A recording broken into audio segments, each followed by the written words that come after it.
Brian, good morning, good afternoon, everyone. Thanks for having us on here.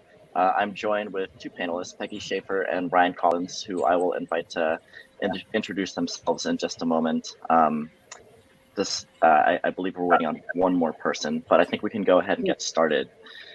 Thank you all for joining us for this panel presentation titled Reaching the People We Serve. As a part of the Next Century Cities all-day forum, we intend for this panel to address workarounds, issues, methods around how organizations, whether statewide, regional, and city, locally, are reaching residents who are historically unconnected for a variety of reasons. We'll be talking about what methods work best for reaching folks who are unconnected. We'll also be talking about specific barriers to adoption, whether that's infrastructure-based or otherwise. And then we'll be talking about what specific partnerships have worked for folks on this panel. Introduce myself and then invite my panelists to introduce themselves. My name is Paolo Balboa. Brian gave an excellent intro, just a little bit about who NDIA is.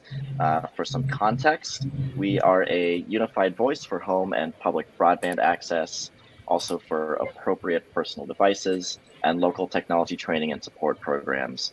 We work collaboratively with our network of over 600 affiliates across 44 states and territories to craft, identify, and disseminate financial and operational resources for digital inclusion programs, while also serving as a bridge for policymakers and the general public. So I'll introduce first Peggy Schaffer, who is the Executive Director of Connect Maine. We also have Ryan Collins, the Broadband Manager with the Buckeye Hills Regional Council. We are also joined by, Kathryn Greiner, who is the City Administrator at Condon, Oregon. So I'll send it over to my panelists. We'll start with you, Peggy. Could you describe a little bit about your organization, a little bit about your role, and the specific community that you serve? So, my name is Peggy Schaffer. I'm the Executive Director of the Connect Maine Authority. Connect Maine is the state broadband authority. So we are responsible, I think our statutory requirements or statutory goals are to bring broadband to everyone in the state and make sure they know how to use it. It's kind of a big goal, right?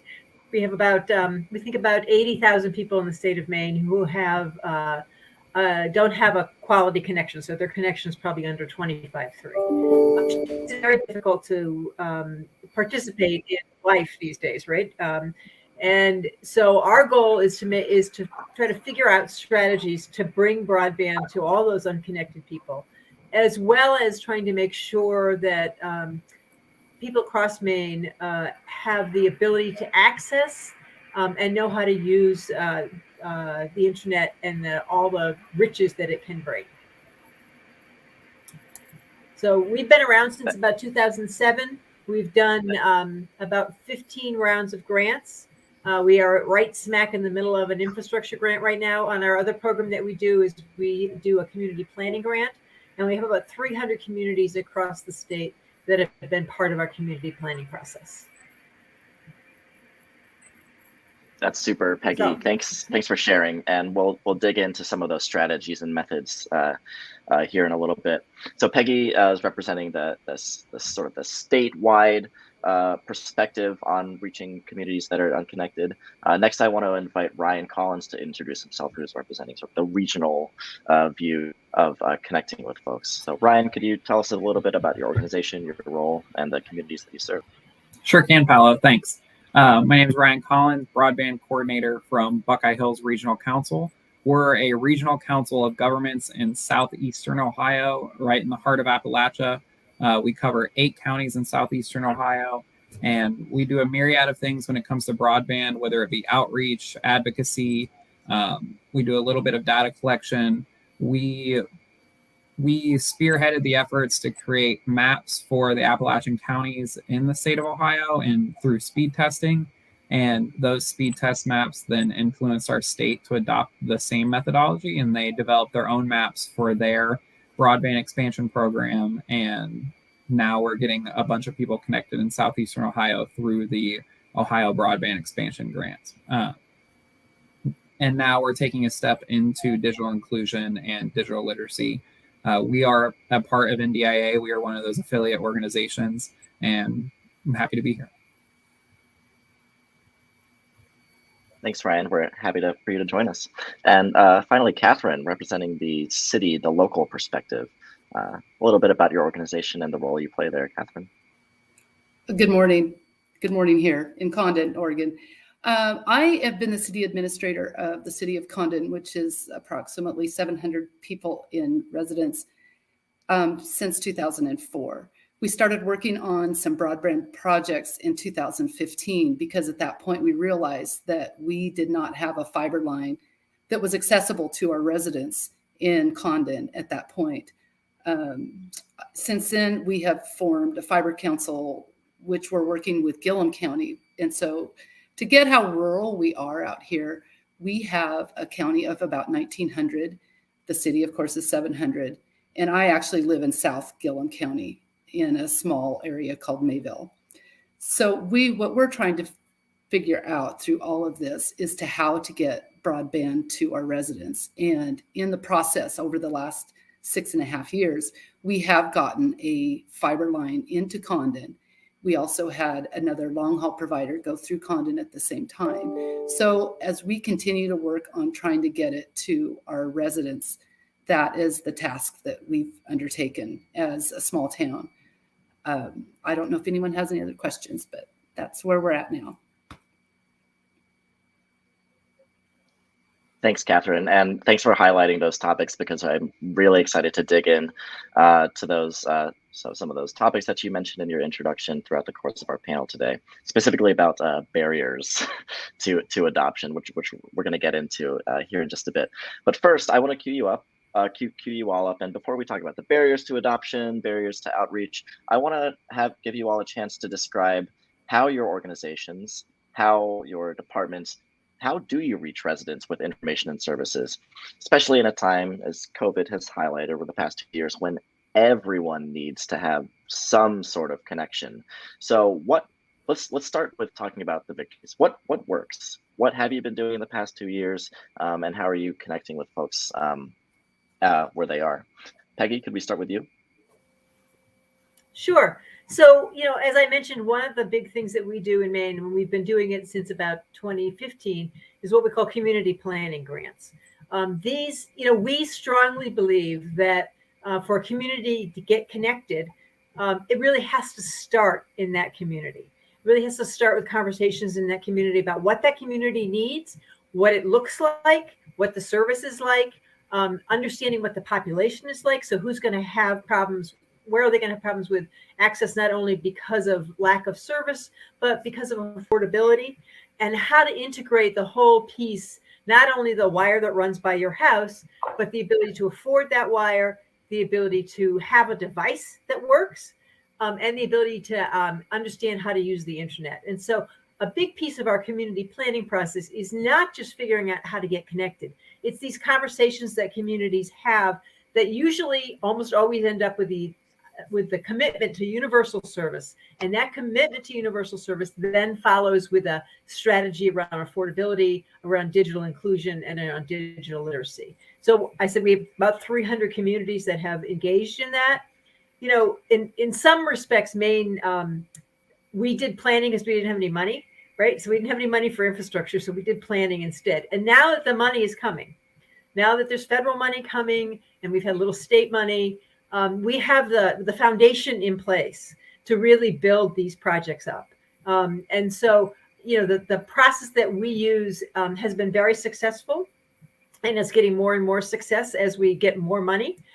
But again, it starts with those community voices and really a good understanding of what's going on in that community and how that community wants to fix those issues. That's awesome. Peggy, I just want to follow up a little bit on that answer. So, the extensive community planning process behind getting this work going. I just had a follow-up question. What role, if any, does digital inclusion play into how you all are, assessing these conversations? So a requirement of a community planning grant is that it have to include their report back to us, has to include a strategy around digital inclusion. So they have to look at how they're going to address the digital inclusion pieces in their community. And sometimes that's working with a nonprofit. We have a great one here in the state of Maine called the National Digital Equity Center, which has classes all across the state. They work in local libraries, they work with adult ed, and most of them now, since the pandemic, are all on Zoom. So they have a combination of in-person classes that's also Zoomed, so people can all sign up. And those classes range from, how to be safe on the internet to advanced courses in Excel, which I should take. So those are all part of our community planning process. Part of our strategy for this federal money is going to be a deeper look into that and a deeper beef up of that community, that digital inclusion pieces, right? So part of the Infrastructure and Jobs Act is a digital inclusion plan. And so we're going to really ramp up our efforts around that as a result of that. But they have been at the core of what we've been doing for about 5 years now. Thank you. And yeah, I love the shout out to the Maine Digital Equity Center. Susan Corbett over there is doing amazing work. Ryan, I wanted to send it over to you. How is the Buckeye Hills Regional Council, reaching residents with information and services, especially in COVID? So there's a few different ways that we're doing that. One way that we reach the residents is by coordinating with their communities. We make sure to get the necessary information into the hands of our local commissioners, who then disseminate it down to the townships, who then disseminate it down to their residents. That's a big thing in rural areas, is coordination. We're all spread so far apart, so it's not like I can just go down the street and talk to Joe down at the commissioner's office and talk to them about what's going on and get the information into their hands. We also work with local organizations like the libraries, and we've also had success working with local utility companies to put information into our residents' bills. Because the fact is, in Appalachian, Ohio, a lot of our residents don't even have access to like 10.1 internet, let alone 25.3 or even 120. We have such low access that it's not even funny. Thankfully, because of that, we saw a lot of action in the state's broadband expansion grants, because they were looking to bring access to those that didn't have access first, and then moving on to those that don't have adequate access but have some form of access. So we're getting a lot of fiber builds in our area, which we will partially take credit for because we were able to coordinate with our local organizations, also with the ISPs. We were able to connect ISPs with our local government leaders because ISPs were the only eligible applicants for the program. But because we were able to coordinate that, they were better able to work with our community leaders, find out where the need was, and also collaborate together on applications. So we had good public-private partnerships across the board. I think that coordination is invaluable when it comes to not only access, but also digital inclusion. We just started stepping into the digital inclusion space. We were very, very focused on access previously, just because a majority of our residents don't have access. But now with the Ohio expansion grant dollars and also the IJA money coming down from BEAD soon, we feel that the natural next step is stepping into digital inclusion. So we've formed a broadband coalition, broadband committee at Buckeye Hills, which has representatives from a few local library systems. It has representatives from workforce development, has representatives from local government, which represents our executive board as well, because our executive board is made up of our local leaders, and goes down the gambit of anybody and everybody that should be included on the digital equity side of things. They have a voice on the committee. And so we just to recap, we reach our residents through collaboration because we're such a large area. If we tried to do it by ourselves, it would never work. And so through partnership and through collaboration, we're able to reach all of our residents as best we can. Yeah, definitely. And from the digital inclusion perspective, can only say plus 1 million to the importance of partnerships in this sort of work, to make sure that we're not duplicating existing work, but also so that we make sure that we're spreading the efforts equally. And not only that, Kathryn, everybody has a different expertise. And so you need to bring those in and make sure that, like, oh yeah, we're not necessarily good at the education piece, but the libraries have been doing this for decades. We should get them involved so that we can funnel people to them and properly advertise them. What very well put. Yeah, knowing what your expertise is, and knowing where your organization ends, and another one may pick up. That's super. So yeah, from Ryan's perspective, I was hearing the effort of coordination across different partners, especially working in rural areas. Kathryn, you mentioned that Condon also is a rural area. I'm curious to see or to listen to what your perspective is on this topic. How is your organization reaching residents? So we have found we still have not reached all of our residents with the broadband that we were able to bring into Condon. And part of our issue is that we have an incumbent provider that has fought tooth and nail for us to bring in any sort of different way for people to get broadband. So the other thing that we did do is the biggest part of this is education, to educate the residents on how to connect. And as we said, it's a really hard thing because we still don't have a lot of ways to connect them. But we did bring in, when we were just trying to figure out that people needed what they could use for high-speed broadband, because all we had was DSL, and in the rural areas, all we had was dial-up for a long time. And then we had a small provider, a wireless provider. And then a lot of people were having to go to satellite internet, which was HughesNet or Wild Blue, which was extremely expensive, and it's got data caps with all of it. So I guess the main part is just we had to try and educate them to get how to get connected. And the library, we actually took a high-speed internet connection before the town was wired with fiber to the home. We put one in there just so people could see what the possibilities were once they do that. Since we did that, I mean, almost everybody needs high speed due to their smartphones, their smart TVs, any type of work, and especially with COVID, put us all in a position where it was a necessity to have broadband, even at home, not necessarily at your work. And so we're still working on that. The one thing that came out of us trying to get broadband to residents was the incumbent did at that point do fiber to the home. They had no intention of doing it because they didn't think there was a need at that point. So that was one of the things we do. The issue we still struggle with getting it to the residents is affordability and access. And I should say that when me living out in rural, Condon does have good speeds. We still have some issues with our incumbent that I think some of the equipment, we have some inconsistencies in service. And I think that just comes from having one ISP and not multiple. And where I live, I have finally have switched to Starlink. And so far it's been good, but I did just last week already, after having Starlink for 6 months, get a notice that they're already raising the price on Starlink. So yeah. So it went from $99 a month now up to $110 a month.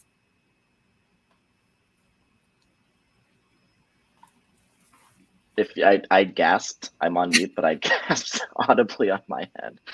Gosh. So before we move on, so you raised a lot of interesting topics there, Kathryn, which I want to touch on in our next topic, which is going to be the barriers to adoption.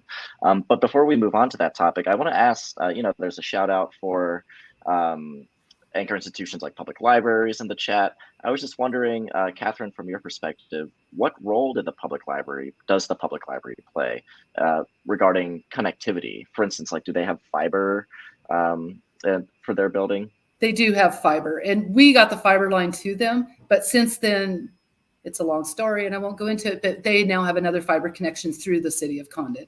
Through our fiber line, they now have it. They are an excellent part. They have always had free Wi-Fi. They have always had public computers. They haven't had any classes at this point, but our library is very, very small and can't handle a lot of class space. But without our library getting the word out, that has been one of the biggest champions of getting broadband to Condon has been the public library, and it's the Gillum County Public Library. I do need another shout out to another very good person that got a lot of information out. Is we have a weekly newspaper, and until 2 years ago, we had an editor that was born and raised here and was at every single meeting. And he also got a lot of information out about our connectivity when we were trying to get connected to to a fiber line. I'm hearing partnerships again. Importance of partnerships across your areas, and Peggy's just dropped in a link in the chat as well. So let's move on to this topic of barriers, the barriers to adoption, the barriers to getting home internet. We have a lot of rural representation among the panelists here, and certainly one of those barriers can simply be a lack of physical infrastructure, right? There's simply no access for some homes to get on high-speed internet. I want to talk about some of those barriers to adoption, though, as well. For households that do have that access but are not adopting, there's a number of reasons, and a few of them Kathryn has touched on, for those barriers to adoption. Just to throw a few out there, cost, right? Maybe it's simply too expensive to get that home internet. Maybe there's this reliance on a community anchor institution like a library, but also there's these other topics that are a little bit more harder to define, which I'm sure each of you are seeing with your residents. For instance, confidence in using the internet, a lack of understanding of like the value of the internet, these harder to pin down ideas. So Peggy, I want to start with you. What are you doing to sort of address these gaps in adoption with folks across Maine? What's working and what's not working? I think COVID worked great. Worked really great for people to understand their connection and why they needed it. And one of the things we discovered pretty early on in that when the schools shut down was the number of kids who didn't have access. And some of that was actually there was no wire running by their house. Some of it was most of it was cost. And one of the things that we did, and things you do in March of 2020 are probably things you wouldn't do now with hindsight. But we used some of our COVID relief money to buy hotspots and tablets with hotspots. And, schools were passing them out. I think one principal told me like candy, because that was the only way kids could get connected. Right. So we, despite the fact that our big cable company had a low cost strategy for students, which dropped the cost to about $15 a month. There's some significant barriers to that. You can't have any previous debt. And so a family who had, service and didn't pay bills was now not eligible for that service. You had to be a new customer. So there's a number of things that became barriers in the existing affordability programs. And that's one of the reasons I think Congress created the emergency broadband benefit, right? Is because there were so many of those little glitches that families and homes were getting caught up on. I will say telemedicine in Maine hadn't been very popular, even though we're a very rural, very spread out state. People like to see their doctor. They like to drive that distance and go see their doctor. The pandemic changed a lot of that, and that increased the demand for telehealth services. And so we provided funding to the National Digital Equity Center through our Community Development Block Grant program to assist mostly seniors with a device. And to get that device, you had to take 5 classes. One of them was how to be safe on the internet, so some really basic stuff. And the devices were, they were iPads, but they're very simple iPads, right? So they're very easy to use. And that made a significant difference, not only for the ability to connect to your doctor, but for the ability to connect to your family, right? I mean, what's one of the things that happened with COVID is we all became very isolated, and Zoom became sort of this normal, kind of like milk, right? And so that's some of the activities that we've tried to do. We've expanded that a little bit. We added a little funding in there so that people could get actual laptops from our PCs for People, which is Give Tech, Get Tech. And so that helps people who are looking for jobs or needed a laptop to get that kind of equipment that they needed. It is an ongoing battle, right? It is an ongoing battle. The way about the devices and the hotspots that we did in March 2020 is that those subscriptions ran out about a year later. And so, that kind of effort was successful, but it was short term. The other thing that we've done, our network has beefed up the connections for all the schools and libraries in the state. They now all have access to a gig, and that has made a huge difference. It's not great to go hang out in your local library parking lot to do your homework, but it is there, and I've done it, and it's a tool that people can use if they have a device. They can go and hang out in the library. Our libraries also have changed what they do, right? They used to lend books. Now they really are computer centers. So there's been a number of things that have happened that are successful. It's really an ongoing effort because, the COVID virus has demonstrated the need for it, and it opened up a significant gap how we try to fill that need. That's very well said. Thank you, Peggy. And again, I will always fully support any shout out to public libraries. So yeah, their roles have changed. And it's up to folks like us to let people know that the public library isn't just books anymore, right? There's so much more that they are. Ryan, I want to move on to you from your perspective, right? The Regional Hills, Buckeye Hills Regional organization. What are the types of barriers that you are seeing there in Appalachia? Is there an element? Is there a lack of trust with the folks that you're working with down there too? What are you doing about that? Yeah, so lack of trust is one part of a big barrier in our region, and that's across Appalachia in general. Appalachians have been burned a lot of times by these like federal programs and state programs that have sought to bring resources into the area, and then those that get the money end up abusing it or not even spending it on what they're supposed to.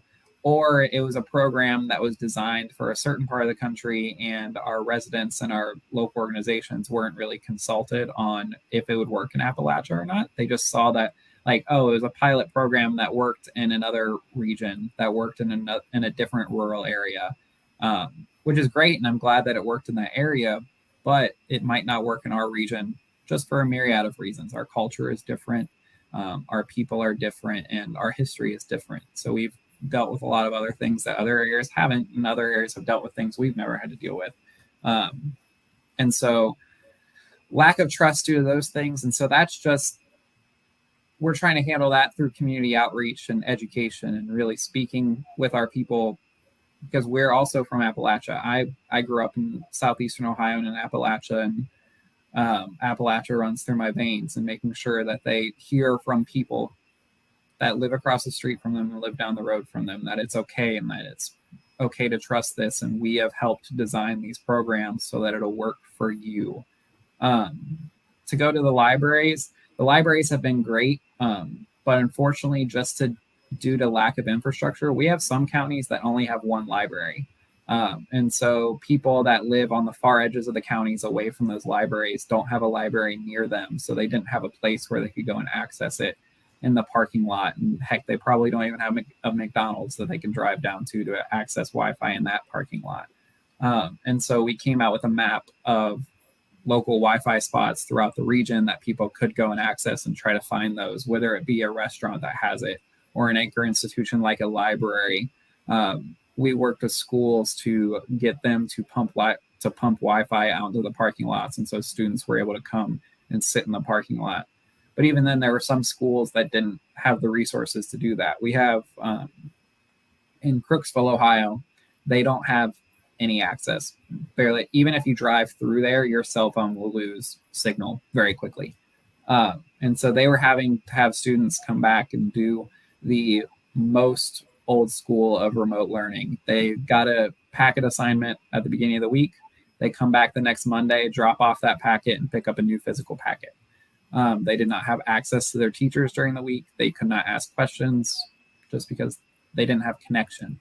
And so education has been a big barrier, not education in the way that like lack of access to school, but just lack of knowing where they can find these resources, lack of knowing where they can find devices that get connected. The The topography has been huge. That's been a huge issue just with infrastructure in general. The Appalachian Mountains are the oldest mountains in the world. And so digging and putting fiber underground here is almost nearly impossible because of the high costs. And the population density has made us into some of the highest cost areas to expand broadband in the country and in the world. Appalachian Ohio also sees some of the highest poverty rates across the entire country. And so just lack of affordable access is a very big issue as well. It's why we push the ACP so hard here in the area. And we've advocated for, to be eligible for IJA, you need to have a low cost option that can be covered by the ACP, but still be adequate internet. It upsets me greatly when I see that people are like, oh, here's our low cost option, but it's 5 megs download speed and like 1 meg upload speed. It's like, that's not broadband. That shouldn't count. Why are you able to offer that as a low cost option? Nobody's going to be able to use that if they have more than one person in the house and they're trying to run more than one program. And so that's just some barriers that we face. Appalachia runs the gambit of the barriers, but we work together and collaborate to hurdle over them. Thanks for sharing that, Ryan, especially the issue around simple topography, right? That's like geographically, Appalachia is in more ways cut off like that or, separated from the rest of the country in more ways than one. So thank you for expanding upon that. And then it also just makes some technologies not work, like Starlink with Kathryn. Yeah. Even if they put 1,000 million satellites up in the air, it's probably still not going to be able to reach the hollers that we have. And that's if people can afford it here also, like all the hollers and hills. And it's just so we've had to be very open-minded with our solutions as well, because one solution for even an area a couple miles down the road might be different from where it is right here. Mm-hmm. Yeah, and that's certainly, that comes with the perspective of serving an entire region as well. So Ryan mentioned education, not in the sense of school education or literacy education, but as far as like information sharing. Kathryn, you had mentioned education in your remarks earlier. I'm curious from your perspective in Condon, how are you using this idea of education or information sharing to address the barriers there? And to part of that too is one of the biggest parts when we started this, trying to get broadband to the residents, was the lack of understanding of our community leaders. And unfortunately, part of that still happens. So what we tried to do, well, let me give you an example too, is when we first started this process, our county judge, which is actually the head of the Board of Commissioners, is what they're called in this county, that and another person, they were convinced that they needed broadband, but it was only going to be used for schools and emergency services. So they didn't think that it was economic development, and they didn't think that the residents needed any high-speed broadband. Of course, this was before COVID too, when it became more apparent that everyone did need high-speed broadband. So our big thing is we did do a strategic plan, and part of it was education, and another part was just sitting down with them and having the community leaders participate in the plan so they could understand what we were trying to do. I'm not saying it was all that successful, because we still have a health district. We have a health district administrator right now that is not, she thinks what she has right now is fine. And so I think we're a little limited on some telemedicine. I mean, we can do telemedicine from the parking lot to the clinic inside, but to actually remote into hospitals or doctor specialists that are in Portland, which is about 170 miles away, we're still working on that barrier. So a part of that is hard. The other part that I have found as a challenge, as a barrier, is change is hard. And it's hard for people that have been stuck in their ways. We're an agricultural community. They're very stuck on what a lot of them grew up here, are still here. So any type of change of something new is always a challenge, even though broadband, a bunch of them use it for farming now and use it for any part of their agriculture that they need. So, and then back to Peggy's too, and to Ryan's, is affordability. A lot of the barrier is affordability. And of course, in our place, it's not just affordability, it's accessibility. that you can't get anything else when you live out in the county. And there's no other options. And so what we're trying to do is one barrier that we discussed earlier is one barrier that Condon has not had has been financial. We have a county that is very flush with money. And so when we started the broadband process, we did get some money for them. And also too, we had enough money in reserves that we were able to lease dark fiber to come into Condon. So that hasn't been the biggest part. And the county's actually doing a study right now to see about a wireless network, but it's kind of been put on hold because most of the people that work at the courthouse that are rural have all got Starlink. So one of the options that has been thrown out is that maybe the county should just buy Starlink for everyone. Well, that's fine, except for how do you pay the $110 a month after that for some of the people that are in rural? So I think that the other thing too is two of the other barriers that we have, obviously, is our incumbent provider. They don't want to share any of the market, which the market's so small that it would be hard to share it. And the other part is USDA and all the federal grants, the federal money that's coming down the pipe. That's really, really hard for us to access. It takes a lot of technical time and staff to write one of the USDA grants. And the other thing too is the big census block that we meet the speeds in the city of Condon that the USDA has set out, which is 25 down and 3 up, I believe. But we don't get it in the county.